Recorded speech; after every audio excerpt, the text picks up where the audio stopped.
তোমাদের অনেকের অনুরোধে আমি পেপার ফোল্ডিং অ্যান্ড কাটিংয়ের আরও একটা প্রবলেম নিয়ে চলে এসেছি। তো চলো বন্ধুরা দেখে নিই এই প্রবলেমটা কীভাবে সলভ করতে হয়।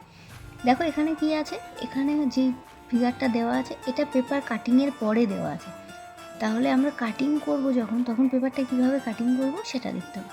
দেখো এখানে কি আছে, দুটো অ্যারো টাইপের আছে, ডট আছে, এখানেও ডট আছে। যদি আমি এটা ফোল্ড করি, ঠিক দেখো এটা আমার এখানে চলে আসছে, এটাও এই পোর্শনটা আমার এখানে চলে আসছে, এই ডটটা এখানে চলে আসছে।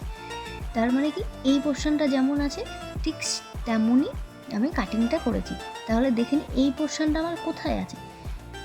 দেখো এইটাতে আছে, এখানে একটা অ্যারো আছে, এখানে একটা অ্যারো আছে, এখানে ডট আছে, সেম এই পোর্শনটা এখানে আছে।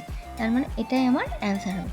বাকিগুলো আমি দেখে নিই। দেখো এখানে 1 2 3 4 চারটে আছে, যেহেতু চারটে এখানে হবে না, এখানে দুটো হবে, আমি দেখেছি, তাই এটা হবে না।